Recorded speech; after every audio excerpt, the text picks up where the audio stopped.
Welcome to our year-end wrap-up here for Gravel Bike California.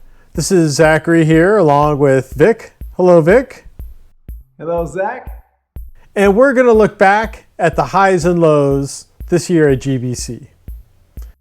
Now, 2020 was a remarkable year in that very little good came out of it, but still there's a lot of outdoors and gravel. We started off the year with our monthly gravel rides out of Malibu Creek State Park, and then for our biggest ride ever, up Verdugo Mountains. But then in March, I don't know exactly if we got lazy or why we forgot to schedule them, but we just kind of stopped, right, Vic? Something happened, I can't remember, something. Yeah, I have to check the calendar again.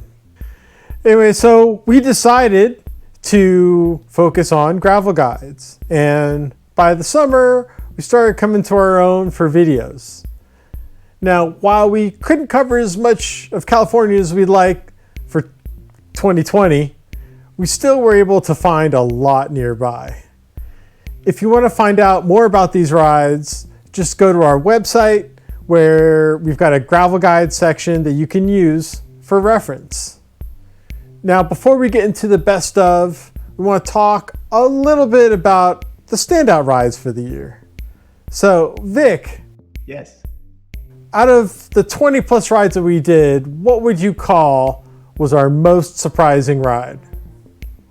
Our most surprising ride would have to be Caddo Canyon, mainly because no one rides it, and it was really, really cool. If you check the heat maps on the Strava, it's like hardly ever been done. We crossed through 4 different counties on this ride. We started off in the pines in the mountains, like near Mount Pinos, sort of. And then we crossed down into this crazy valley where cows stalked us for some reason. But the best part was the climb up Caddo Canyon, which started out semi-paved and then turned to beautiful gravel and ended up in an epic climb that we just wondered why is this so lightly traveled? It was just fantastic. I'll have to agree with you. First, I was leaning towards our San Francisco Canyon / Warm Springs loop. That was a lot of surprises along the way. At last, I have waited so long for this moment. But yeah, Quaddle Canyon was my biggest surprise of the year. I mean, I love starting up at those high elevations, but coming down, you just didn't know what we were going to get. And except for just that little stretch of Highway 166, it just was a lot of great open road. Yes. And then Quaddle Canyon, which just was better the deeper we got into it. And yeah, I just was completely befuddled why so few people had ridden it before. It's a mystery. Now, our toughest ride of the year. It doesn't necessarily have to be our worst ride of the year because that's a separate category. Sister Canyon is a tough technical climb. Spectacular, by the way. It's rocky at points, it's loose at points. It's a technical climb, but the toughest part, strangely enough, was a descent into Rose Valley. And the descent into Rose Valley is a double-digit, loose. It's not technical in the sense of curvy. It's technical that it's so steep and loose that you really, really have to pay attention and be on your A game. And by the way, I brought my B game because I bailed kind of hard on that descent. Going straight in a ditch happened pretty quickly, so that was our toughest ride. I didn't get hurt, but it definitely shows that just because it's straight doesn't mean that it's not technical. But when we got into the valley, it was awesome again. There was water crossings, so the ride was beautiful. but I would have to say that was our toughest ride.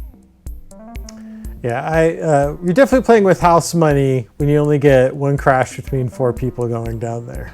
Yeah, yes.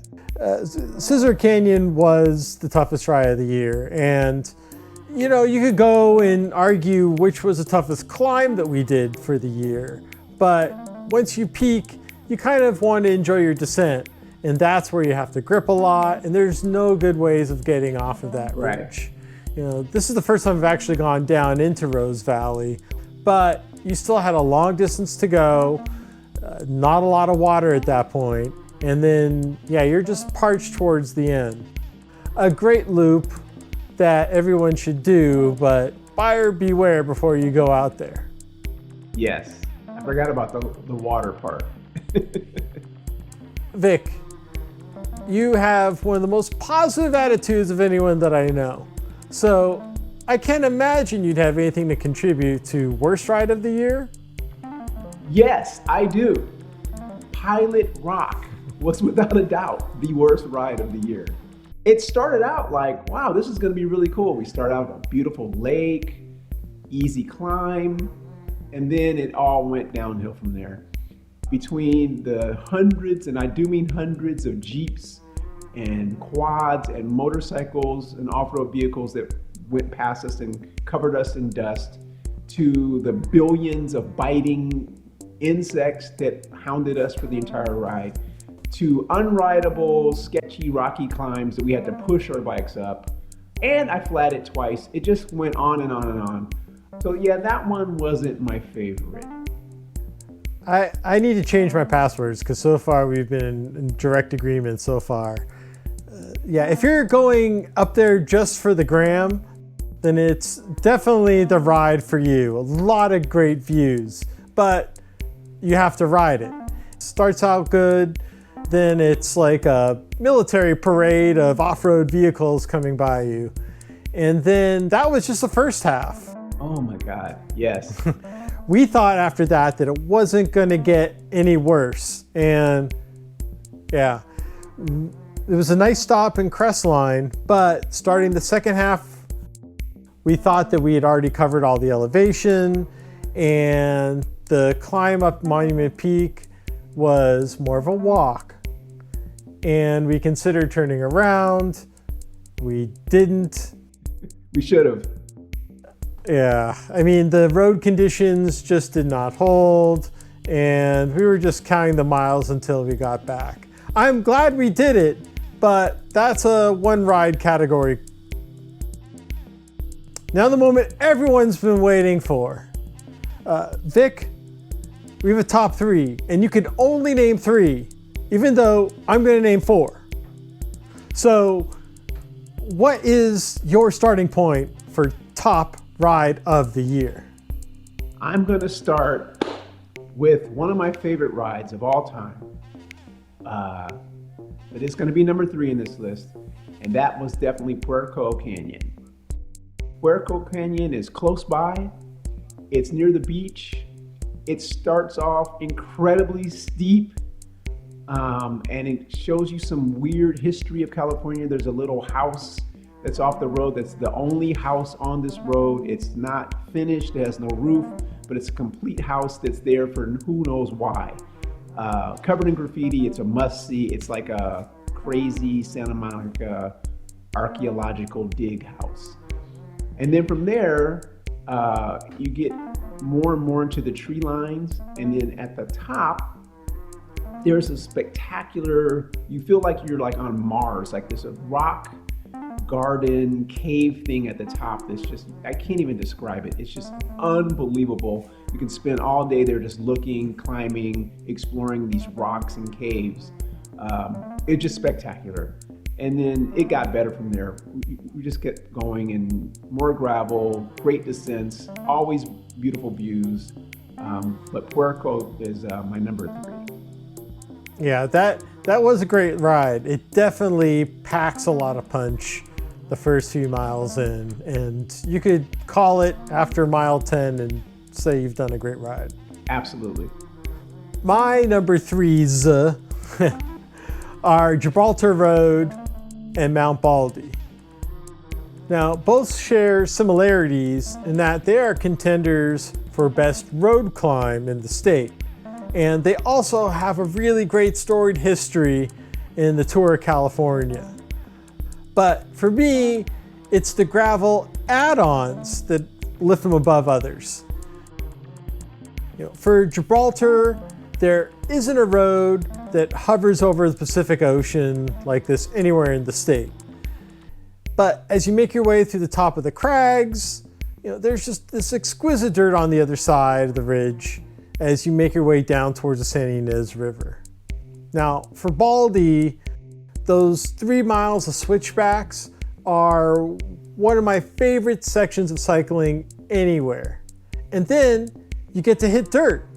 You're introduced right away to a waterfall, and then you climb in every cardinal direction as you make your way underneath the ski lifts. And then there's beer at the top.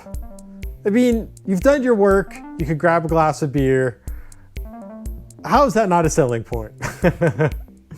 All right, number 2, Vic. My number 2 has to be Refugio. It's a ride that constantly changes spectacularly. Like, it starts off at the beach, right on the coast. It gives you a Central Valley, California kind of feel, like Big Sur or something. Then it meanders up the mountain, water crossings, technical, sinuous climbs. Then it opens up into this crazy, like, look at the view, look at the ocean. Just amazing views.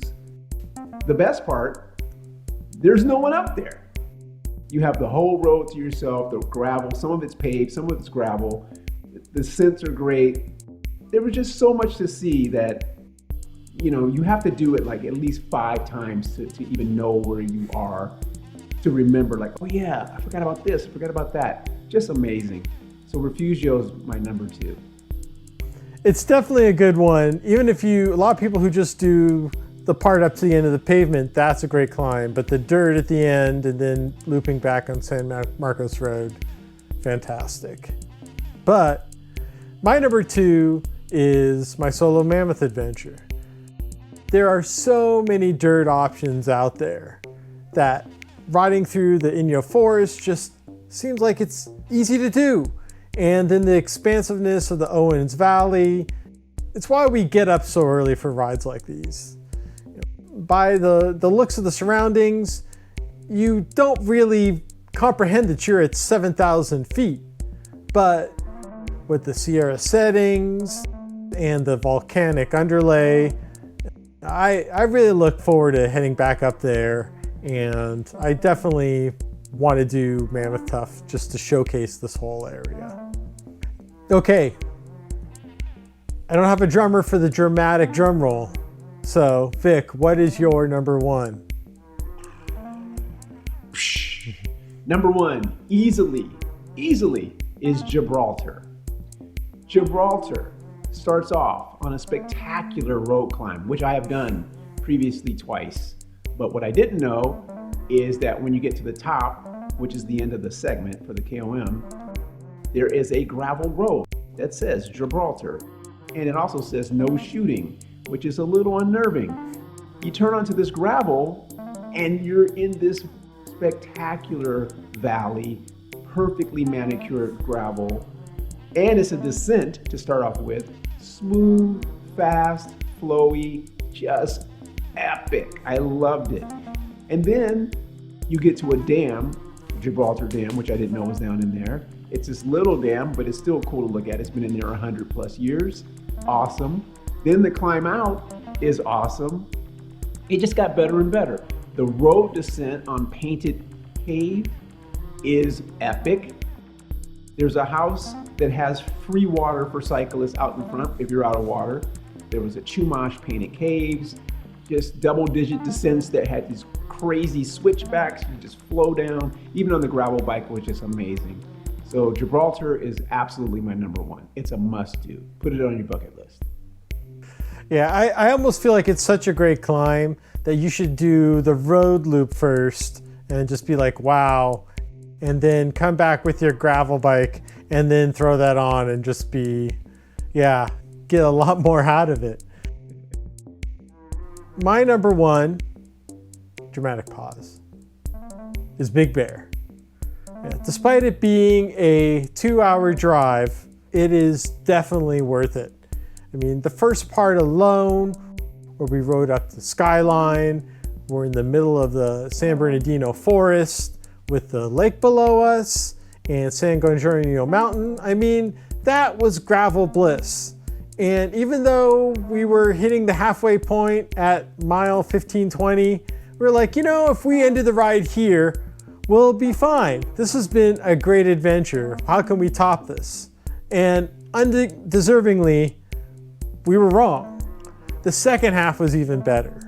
Holcomb Valley, just with these expansive plains, and then the rich history of its gold era, and just these fantastic conditions. Wasn't even that hard of a climb up there. This is what I think about when I'm staring at the ceiling all day about riding gravel. I mean, it is just a perfect playground, and I can't wait to go and head back over there. We've had a lot of great rides to talk about, and we're going to continue this conversation with Bill and Sam if you want to join us. But this has been a fantastic first full year for Gravel Bike California, and we're really looking forward to what we have coming ahead.